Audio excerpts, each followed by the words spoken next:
What's up, dudes? Chooch back with another one. Today we're looking at the Begode T4. Now this is going to be a brand new release unicycle. It is going to be basically the challenger to the challenger.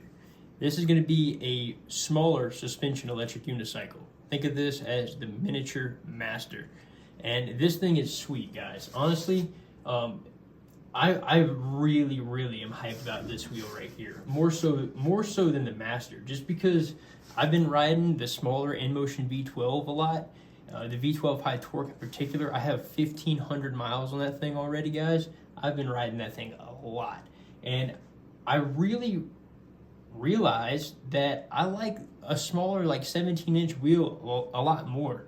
I'm a little bit smaller of a rider than the typical person out there that rides like an 18-inch wheel, 19-inch wheel, 20 to 24, even like some of the big M Supers and stuff like that, or the Monster Pros, as I should say.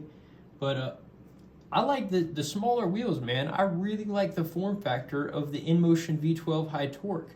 And so this wheel, when I saw this coming out, I was all like super hyped because I wanted a master for sure. I definitely wanted a Begode master, but since I had the V12 high torque and was having so much fun trail riding on that thing and ripping it around, I really didn't care to have a master, honestly. And then I saw this and I was like, dude, this is gonna be everything. This is gonna be so much fun.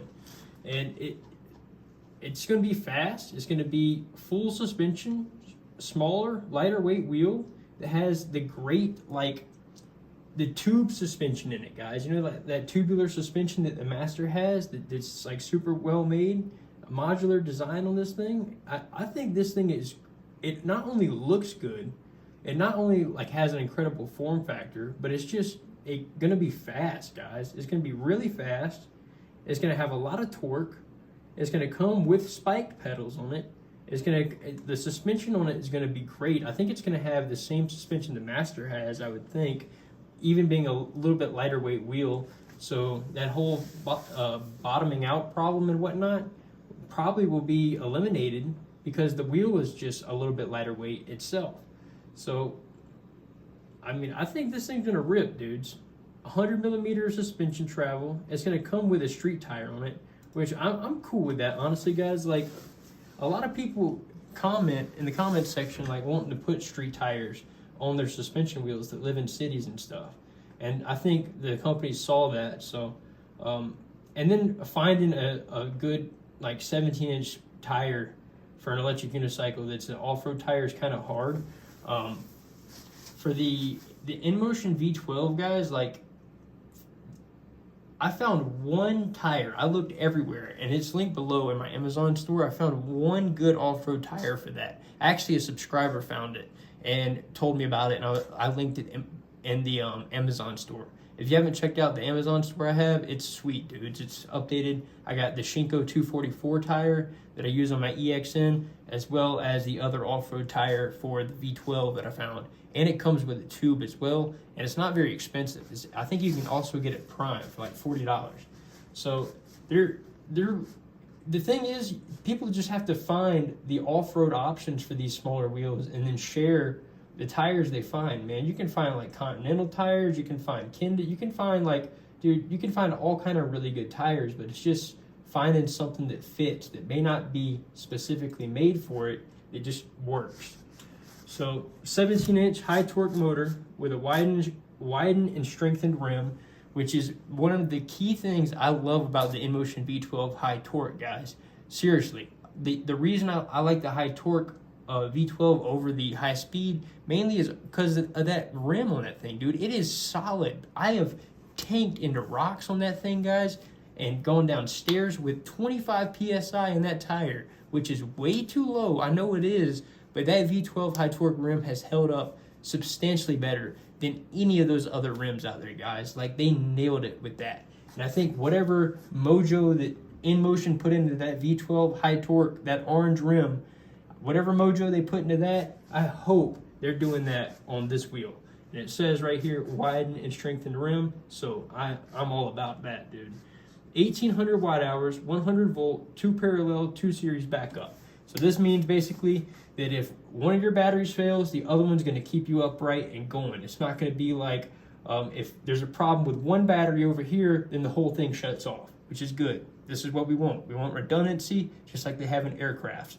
The Inmotion V13 Challenger is also going to have that integrated into the system as well. And it's going to have two BMS systems, or it's going to have two Hall sensors in it. And the batteries are actually going to be like this as well. But the V13 Challenger is going to have two Hall sensors in it. So that's going to be one of the big things. I don't see anything on here where it's talking about that. And I'm not trying to upsell the Inmotion. I just think Inmotion's been kicking ass and taking names in the electric unicycle world with the high torque wheel. Like, that wheel has been just stellar. I love it. I simply love the Inmotion V12 high torque. And I think this is going to be an Inmotion V12 high torque. Essentially, I know it's a Begode, but I think it's going to ride a lot like the V12 high torque, but have suspension, which is incredible. And have that same small form factor I love. Another key thing on this, 1,800 watt hours, guys. The V12, if I'm not mistaken, is like 1,750 watt hours, which I always talk about that being a great weight, guys. For your everyday wheel that you're going to be just taking out of your house to go run to the store, going to run a quick errand, throw in the truck to go ride at a bike park or whatever, you don't need all of that watt hours that like an EXN or a Sherman has. Seriously, guys, out of all the rides I do, it's maybe like 10 rides a year where I'm using all the battery in an EXN or like a Sherman. That whole like 3,000 watt hour plus is what I would say. There's only like 10 days a year where I'm using 3,000 watt hours plus in any given ride. Seriously, it's just with electric unicycles, I don't ride it like that. If I want to do that, then you can get a motorcycle to go on those extremely long rides. The EUC is more for quick, ride a trail ride, go on a 20-mile rip around, go on a, 30-mile rip around. But anything more than that is just, it's fun to do. I love riding long range on an EUC, but ask yourself, do you do that every single day? So that's why 1,800 watt hours is a great sweet spot for not being too heavy, but providing that enough power there that where you can really torque on it. You can go on all your rides you want to, up to, I'd say 45 miles on this wheel right here, because Begode really does a good job with the batteries on it. All these wheels overstate the mileage you get on it if you ride it hard and ride it like a bat out of hell. You're not going to get the 100 miles it states on, any given wheel or whatever. You're going to get like half of that, essentially. Just think that. So that's what you got to think on this. With 1,800 watt hours, I would predict about 45 miles is what you can safely say on this thing, of just cruising, in that 35 mile per hour ballpark. About 45 miles, what you can think. The hollow motor aluminum alloy shaft in the middle, guys, essentially what that means is instead of having just one bar running through the middle, which is a weak point, which can bend because you have one shaft running through the middle, there's an opening in the middle with a larger bearing where there's 4 contact points on each side the pillars come down on. And if you haven't opened one of these or worked on one, you wouldn't really understand this. But a few years back, having that shaft design in there, people were jumping in skate parks, landing, and then bending the axle rod in the middle. So now when you see hollow motor, don't shy away. Don't think that's bad. That's a huge upgrade because you can jump, land, and since it's a huge, think about that. If you have like a pipe like this, like a larger diameter, thick pipe, it's way harder to bend over your knee than like a small diameter little pipe like this, which for the old axles, you could easily bend that over your knee. If you see what I'm saying? So hollow motor, that's all that means. 100 millimeter effective shock absorber stroke on this thing, which I think is going to be plenty enough for a smaller wheel like this. It's not going to be near as heavy as the Master, and I think it's going to be using the same exact shock as the Master. So I think it's going to work out. Let's see. 3rd generation of high sensitivity adjustable dampening air shock absorber. Whatever the hell that means. Let's see, strengthen the dampening lever, adapt to high strength off-road leap. Okay, so the dampening lever, springing back and up, they strengthened that. The old one in the Master, guys, it looked a little bit thin. So the whole mechanism in the rear where that shock is, the metal, it's definitely, it's metal, it's nice, it's gonna hold up to most stuff, but it did look a little bit thin in comparison to the S22 linkage and suspension in the back. So I think they've addressed that, and I think that's what it's all talking about. New BMS temperature and voltage alarm sensor, that's good to know. Mainboard aluminum substrate, stable and superheat dissipation, that sounds good. Adjustable angle of headlight and tail light and mudguard. So the mudguard, you can adjust the angle of it. I guess there's a hinge back there where it'll stay in place wherever you put it. Like if you want it down like that, it'll stay in place. You want it up like that, it'll stay in place. That's cool. Headlights, also adjustable. The whole headlight rack in here, guys, behind this foam thing is all metal. If you take this top part off this thing, all this crap off of this, it's just a nice looking thick aluminum shell on like the master and whatnot. The foam and stuff on it kind of makes it look bad once it's been crashed. And all the guys that have rode these off-road and whatnot, that have crashed them a few times, that's why it just doesn't look too hot. You know what I'm saying? But when you get these things new, they look good. They're really good looking wheels. You see right there. I mean, if you maintain it, keep it up, it looks good. And the whole shell under this foam looks incredible as is.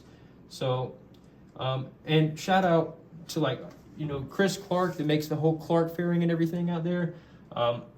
He hasn't even sent one out. I don't even have one, but I'm just saying, I have rode one that had that Clark system on it, and I've rode one that didn't have that Clark system on it. And, you know, I hate to say that you really need to buy that thing, but you do. And I think some other people that 3D print these going forward and whatnot, different systems for your power pad installation and just the whole fairing and seat design going forward, I think there's a lot to be upgraded here, which I think is cool that people are making it.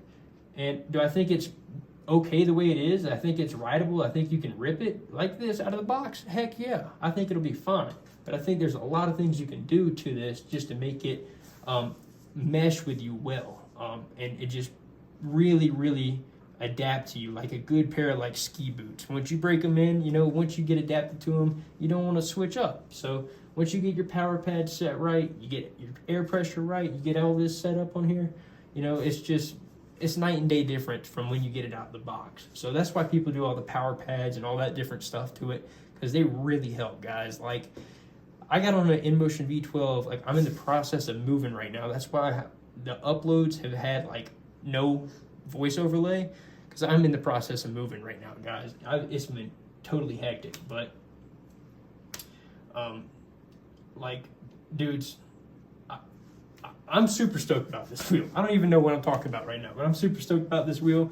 So the middle trolley handle on this thing is going to be like, you see it right there. It's kind of encased in the whole middle of this. It's not on the back anymore. One of the big problems with the Begodes with the plastic shell design is the trolley handle would, like, if you crashed it, it would fly out, and it was on the back right there. So it would like end up getting messed up and damaged because it was in a bad spot. So now it's recessed in there, and these are the two high points over here, so your trolley handle is not going to get messed up, which is a great design. I'm glad they're doing that finally. Comfortable large seat, it says right here, and enhanced one-piece acceleration pad and jump pad, which is this whole arrangement you see. And going forward, man, I think this is going to be a really popular wheel, and I think we're going to see so many aftermarket accessories for this one in particular. I think you're going to see this one raced, trail ridden. I think this wheel right here is going to launch the thing for racing, where you have two different classes. I think this wheel right here will spark the whole entire thing, where we have an 18-inch, 19-inch class of big electric unicycles that race, and then we're going to have an entire other class over here of 17-inch wheels. So if you want to go sign up for both, you can do that, which is what I used to do whenever I raced go-karts, for example. I would sign up for two different classes, two different weight classes, and then just come back to the pit area and put weights on my cart, so I could do twice the amount of races in one day. So essentially that'd be really cool to do that, because you could bring two wheels out. Like, you could bring your full-size master, and then if you had like a T4, race in both classes, and then, you know, have twice as much fun at a race a day. So cool that this thing is coming out. I'm glad to see it, and I think Begode is, you know, they had to do this because with Inmotion dropping the Challenger coming up soon, if they wouldn't have done this, the Challenger was just gonna sweep clean the whole market. I'm telling you, dudes, the Challenger looks rad. I'm gonna be doing a video on the Challenger next and all the leaks and updates on that thing, so stay tuned. But dude, it's gonna be a war between the Challenger and this one. Mark my words. Anyways, it's been Chooch. If this thing interests you and you want to throw a $500 deposit down over at eWheels or any of the sites in the link tree below, it absolutely helps me so much, guys, and I sincerely appreciate it. I'm in the moving process right now, and any little bit of money helps out. So anyways, dudes, if you like this wheel or any other wheel, don't be afraid to hit the links below and put in your deposit. Anyways, I'll see you dudes in the next one.